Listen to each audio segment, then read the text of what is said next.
Lei è stato il capofila di una delle delegazioni più ampie che sono venute dal territorio, quasi 800 persone, 14 pullman da Vicenza, tutti con la pettorina rossa. Si aspettava di trovare una piazza così piena e quali i risultati che vuole portare a casa questa sera a Vicenza? Beh, questa sicuramente non è una cosa consona con il DNA degli imprenditori.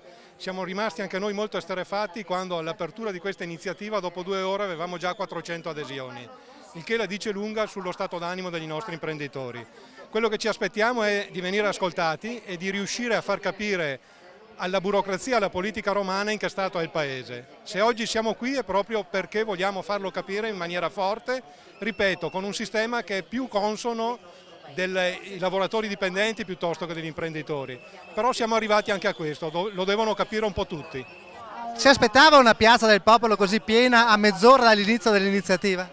Beh, me l'aspettavo perché mai come in questo momento, ripeto, la base sociale ci chiede di fare queste azioni così eclatanti e se lo fanno a Vicenza lo fanno in tutta Italia, per cui credo che era una cosa che era in preventivo.